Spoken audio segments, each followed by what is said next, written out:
G'day, Keithy here, thanks for joining me.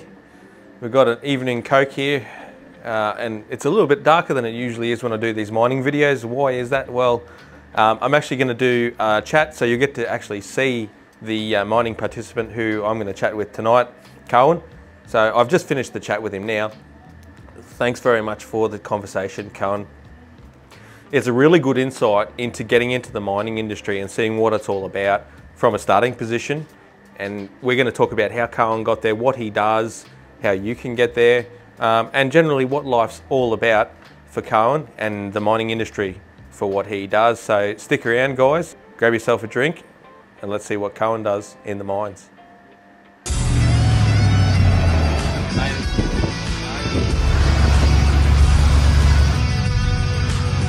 we couldn't go without checking this out. Preparing fires now. Great people here. Great people here.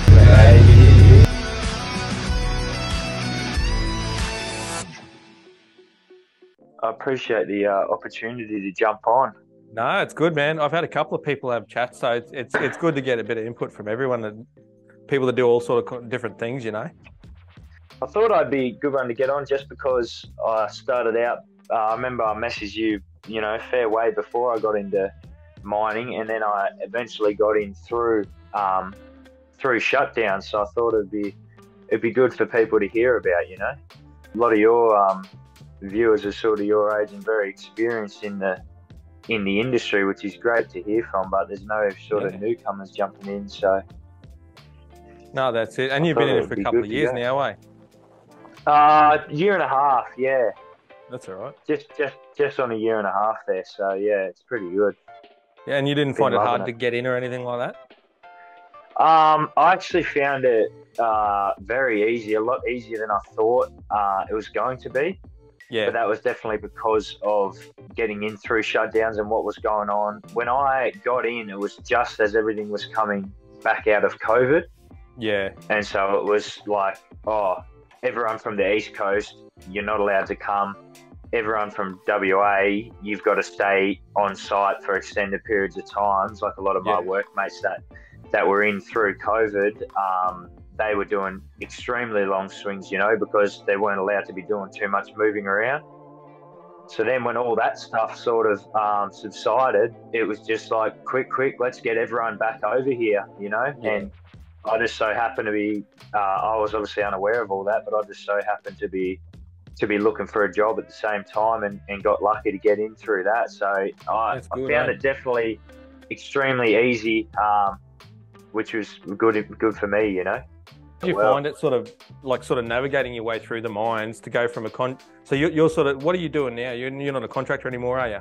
Yeah, I'm still a shutdown contractor. So I'm a fitter. I'm a mechanical fitter. Yep. That's what I got my start as, and I'm still doing that. So really, basically, to sort of throw it back a little bit, is I didn't even know that existed, and that's why I think it's good to jump on and have a chat to you about it for other people. I'm an LV mechanic by trade, and I was looking at LV mechanic jobs in mining, because I thought that's all I could do. I'm an LV mechanic. Yeah. So when I was looking, since they were so desperate for people to jump on shutdowns, they were saying you can apply for this fitter job as a contractor using LV trades and that. So it came up on my Seek when I was looking, and Indeed and stuff. So yeah, I sort of stumbled in, I guess, by accident into this industry. I got a call up about an opportunity, and once they explained to me what fitting actually was in the mining sense and what shutdowns were, I sort of thought, that would be a good opportunity. So it definitely was a big learning curve to navigate through that, because I went from absolutely no knowledge of it. The first time I ever heard of it was on the phone, so it was definitely a massive change coming from an LV background. But, you gotta learn on the fly. You gotta be, if you're keen to make the change and you're keen to get into the industry, all you can do is just go for it and learn as you go. Yeah. And you were 19 when you started there, weren't you? Or were you just over? Just on 20, 20, yeah. Yeah, so relatively young, straight out of the apprenticeship, more or less. but I think it was no better time to do it, especially in terms of work and outside of work. You know, it turns you into an adult quite quick when you fly to the other side of the country and get into FIFO. So yeah, I think it was a great opportunity. So you before all of this, you were based over on the East Coast, weren't you? Yeah, so I'm from Canberra originally. That's where I grew up, born and grew up there. Never lived anywhere besides the house I was born in, you know, just sort of that whole story. Still getting looked after by mum pretty nicely. So, yeah, but I'd always knew, well, sort of not long after I started my apprenticeship, I'd always sort of, you know, thinking about mining and that sort of thing. I'd love to get over there one day, and that's not long after that when I first stumbled onto your videos. And then, I sort of hung on to the apprenticeship until I finished, and then I was always in the back of my mind. And when I was, you know, looking for a change out of mechanics, it's something that I came back to. And when I'd always thought of mining, I'd always sort of thought of WA. I'd never thought of central New South Wales or far north Queensland. It was just always a WA thing to me. So that's where I sort of headed. It's pretty popular. Like most often, if you search mining Australia, usually you'll find something from Kalgoorlie or, you know, up in Western Australia. It keeps the East Coast sort of a little bit quiet, really, but there's still plenty of mining over here. But obviously you got really lucky, which is really good. Yeah, and they were sort of they weren't offering full flights for contractors, but at least the company I'm with, they were offering a partial reimbursement on flights, which sort of helped entice the deal. If you flew over to WA for a certain amount of time, they were covering an amount of the expense of the flights to get you to and from, which, you know, that was another thing they were doing to try and bring the work back after COVID. So it was all stuff that sort of enticed me to get going with that and head on over. Yeah. Oh, that's pretty sweet. That's a good story too, you know, like you've sort of gone in, and that's how I started as well, believe it or not. When I first started, I was doing shutdown work as well. So if someone was to come up to you and say, I'm looking at getting a mining job, what do you reckon? What would you tell them about like working shutdowns? I'd have to say, to be honest, whether you're a trade or not, maybe if you were a HD or something specialty, like a heavy diesel fitter or something specialty like that, you could get a chance at going straight into a salaried job on a permanent roster. But the way most mining gigs are, from my experience, and I don't know how it is over in Queensland, but this wasn't the job I took, wasn't the first person who'd called me back about my resume. And as soon as, you know, they had a chat, and when I had no mining experience, it was pretty much a no straight away. So someone who hasn't been in the mines before and wants to jump in, like, to me, I'd be sending them, like, you know, get a couple of these simple tickets that they want everyone to have before getting on, and just start sending it to shutdown mobs, you know.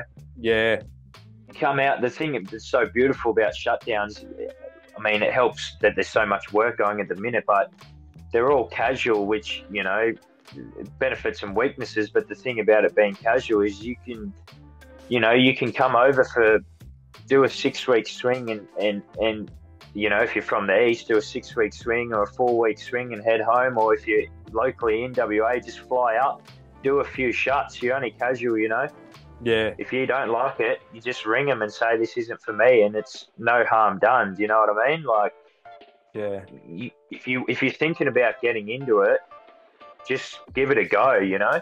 And shutdown's definitely a great place to start, because it's somewhere you're more likely to get a leg up without any mining experience. That's right, yeah. And not only that, like, you make contacts when you go in as a contractor. You talk to all kinds of different people doing all kinds of different jobs, so you can sort of filter out the jobs that you don't think you'd like to do, you know. It's sort of really good in that respect, isn't it? Yeah, that's right. And for someone who's coming on as a TA with no trade qualifications, a lot of the contractors are looking for more dogmen and riggers, so if you're getting your name out there as a reputable worker, and you're getting good feedback from supervisors in the company, they'll oftentimes put you through this training, which is a $2,000 course, you know, and then straight away you get a little bit of extra money from being a rigger and a dogman, and you've upskilled. That's a 2-week course, 4 days for the rig and 4 days for a dogman, and you can go straight into working with cranes and getting experience that way. And there's heavy lift teams out there paying just as much as fitters, if not more, at the moment, because it's in a shortage over in WA. So, you know, if you've done the wrong thing out of school, or you went a different direction and it didn't jump into an apprenticeship, you know, it's a great way for you to catch back up. And then after, you know, a year in mining, year and a half in mining, you're on a heavy lift team because you've worked hard. You're earning great money doing that. Well, you've caught back up instantly, you know, well, not instantly, but very quickly. Yeah, it does. It shows the benefits of it. And that's, you know, even just if you stay on as a TA, 18 months mining, you're ahead of someone who's just about to come in, and it opens the doors the more experience you have. So, yeah, I think shutdowns definitely is something to consider. Yeah, that's really good to hear. And how would you describe what you do when you do your shutdowns? Because I've had people say there's that many mines shutting down, and they sort of think that that's it, game over for the mine, but it's not actually like close the doors and walk away. It's just going in to repair everything, make it all good again, and then kick her in the guts, eh? Yeah, that's right. Yeah, so I guess, to go back to step one, for people that don't know about shutdowns, and obviously you've done a great video on it, but all these mines are running 24/7, and they might turn off once a week for a few hours and let their maintenance fitters and boilies come through and do some repairs that are urgent that need the plant to be off. But for the most part, they're just pumping ore, pumping product, making that money. And so maybe every 3 months, every 12 weeks, they will they'll shut everything off, or sometimes there's a module shut where they just shut part of the plant. But often on a major shutdown, the whole plant's completely switched off, and they only have maintenance crews big enough to keep the plant going, so they need to call in some help. So they're calling contractors. Can you send up 100, 200 fitters, 200 boilies, and let's bang out some work? And that's where we come in. We fly up, do a week, 2 weeks at this one site for the client, and then we're back on a plane out and heading off to another site to do another shutdown. So that's really the gist of what it is. Yeah. So if you're looking to get into shutdowns and you're thinking, oh, what sort of roster and what sort of swing can I do? It's not like that. It's 2 weeks here, 10 days there, a week and a half here. And, you know, you're just bouncing around and taking your days off in between as they come. Yeah. So how many days off do you get? Like, do you often get like a whole week, or is it shorter? Or the beauty of it is it's really up to you. They're getting quite advanced now with the way they schedule your work. My company in particular has an app dedicated to it, and it's just like the homepage of it's just a calendar, and they'll send you out a 2-week shutdown for this mine site, and you can accept it or decline it. Once you accept it, it'll come up in green on your calendar, and then white will be unallocated. And then if you want to take some time off, you can request R&R, and that'll come up in red. And so, yeah, it just goes like that. Look, I like to keep pretty busy, just because the way it sort of works is the more you work, the more money you make. So it can align with your goals, but I try and stay pretty busy. But if you wanted to sort of work it out to be a 2-1 or a 2-2, you can do that. A lot of people that are doing the East Coast and over thing, they'll come over for 6 weeks and then go home for 3 or 4 to make it more worthwhile. You know what I mean? Because if you're only coming over for 3 weeks or 2 weeks, by the time you pay for your flights, even if you are getting a partial or a full reimbursement, the travelling back and forth and everything, it's really not worth your while. You're best to come over for a bit longer and then head home for a little bit longer. So that's another great thing about it, is the freedom to do what suits your lifestyle.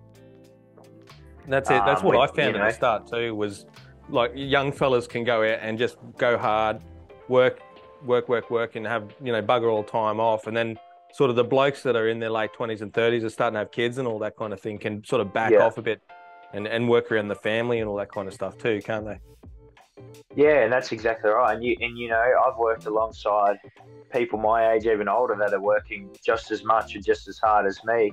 And then in the same crew, there'll be a bloke that only comes up for 2 weeks out of the month just to help fill his pockets. He might have other business adventures back in Perth or another job he goes to. But yeah, he just needs that little booster because it is good money, and that is another benefit, is just the freedom to choose. Yeah, that's exactly right. I sort of tend to work when I've got nothing planned, and then if I want to go on a little trip or head back over east or there's something coming up, I'll put the R&R in for that and have, you know, the week off to do that event, and then just work, you know, leave it in the white, no R&R selected, and just let them fill the work in and work when I've got nothing on. So that's sort of how I try to keep it. That works really well, man. And what do you do when you're not at work? Like, do you go out, are you dirt biker or boater or? I'm still sort of, because I've made the move now to Perth full time. So I just moved into my own sort of place. So I just got a car a couple months ago in Perth for that. So I've done a few little trips up and down the coast and a little bit of camping. Other than that, I'll just go and check out the beach, because obviously being from Canberra, there's no real beaches. So it's good to get out and see that sort of thing, you know, to live so close to the beach. But yeah, just relaxing, really, really, you know, bringing the meaning to R&R. I'll go to the movies, or I'll just, you know, go and sit in the pub and have a nice pub feed, stuff that you don't get to do on site. But yeah, really just try and enjoy the time, the freedom, because you sort of find, even though you're only working 12 hours a day on site, you're there to work, you know, and you don't fully get to clock off. So you really enjoy that bit of time that you do have to do your own sort of thing. And that's right. You got a good point there too when you say, like, when you knock off, I assume you do roughly a 12-hour shift or something there, do you? Yeah, we do 12s, yeah. So it sort of leaves, you think 24 hours in a day, you got to try and sleep, and usually you try and get at least 6 hours, 6 to 8 hours. So that leaves you with 4 hours to wake up and smell the roses a little bit. Hey, but usually you got to have breakfast or dinner and all that. You lose a lot of time once you've done all of that kind of stuff. Hey, it leaves you with about an hour left in the day to unwind. That's right, and 9 times out of 10 over in WA, the camps aren't that close to the plant, so it's usually anywhere between a 15 to a 40-minute trek back and forth from site. And if you got a 40-minute each way, it really doesn't leave you with a lot of time. So if you're trying to stay in your routine of doing your daily routine and staying in that, you sort of, even though you're doing things that benefit you, like I like to read a book before I go to sleep. That's a thing I do for enjoyment, and, you know, for a routine, it's still a part of your routine. There's never a time when you're just sitting there and you're getting that free time to just, you know, do what you like. So definitely you just try and enjoy that when you get back to town, and just really enjoy sitting on the couch or enjoy going for a walk and that sort of thing. So have that little sleep. Definitely important. Yeah. Try and have a few days where you're not waking up to an alarm, you know, and trying to snooze it. That's one of the best parts, for sure. So that's really good. Definitely, that's the main thing. I appreciate having a chat with you, man. I think it's been fantastic to talk to you, and I guess to actually get someone who's in the mines on video rather than have to sort of interpret what they've said is really good. I'm sure the viewers that are watching this will really appreciate that as well. Yeah, I hope that there is, whether it's a subscriber or someone that was same as me, just searching FIFO on YouTube and come across your channel. I hope there's someone that can see that, you know, if they're on the fence, just, you know, get into it, have a crack. If you're sort of there thinking about it, and, you know, you're wanting a career change, I think you should definitely try it, and hopefully it's inspired someone to just go for it, because really, like you can watch all the videos, you can listen to all the interviews and the talks about what. As soon as you get off that plane and you're in WA or even flying off Queensland, like it's just like a whole nother world. Like it really is. The type of industry that's out here, the type of plant, the type of different skills and things that become a part of your everyday that you didn't even know existed. You can't really put it into words on a video, you know. So if you're thinking about it and you want to see what it's like, definitely try and jump on a shutdown crew and come out for a few weeks or a few months and see if it's your jam, you know. It's a great opportunity. Yeah. Well, it's been great chatting to you, mate. I'll let you go because you've got to go to work tomorrow, so you need to go to sleep. Yeah, I'll go and have a feed. Fish and Chip Friday. Do you guys have that over there? Fish Friday is, that's religion. Yeah. So I'll go and tuck into that now. But no, it was awesome chatting, and I really appreciate you letting me jump on. No, my pleasure, mate. I'm glad you were keen, and it's been good chatting with you. Yeah, awesome. No, thanks very much, Keithy. I appreciate it. Right, mate. Take care, eh? And we'll see you around. Yeah, see you later. Thank you. Cheers, brother. All right, so there we go. That was a great chat. I didn't expect it to be so long, so apologies for the length there, guys. But I tell you what, Cohen had so much information to pass on, and I think that's fantastic for anyone who's looking to get into the mining industry and sort of doesn't know what they want to do, or maybe doesn't have the qualifications for any specific role in the mining industry. That's definitely a good way to start out. So thanks again, Cohen, for being on the video. I appreciate it. Had to work around Cohen's knock-off time. There's about a 2-hour difference in time zones between where I am and where he is. So he's just knocked off work and got straight on the blower to me then. So I really appreciate that, mate. Go and enjoy your dinner. And thanks to everyone for watching the video. Don't forget to subscribe down here, just like Cohen did more than 2 years ago now. Would you believe it? And let me know what you think of the video. Say good day. Thanks for Cohen as well. Let him know that you appreciate the video. And don't forget too, if you want to get into the mining industry and find out what the roles are, or if you're going to communicate some stuff that's going on in the mining industry, maybe where you work as well, don't forget to have a look at TORQN. It's a great app. It's got a lot of information there. There's a ton of people. It's a very, very busy little place, but you can narrow it right down to what you do in the mining industry and share your information and also help someone else out, just like Cohen. Anyway, guys, I'm going to get out of here. It's almost bedtime for me, so I'm off for a siesta. Thanks again for watching, and I'll see you next time. Take care.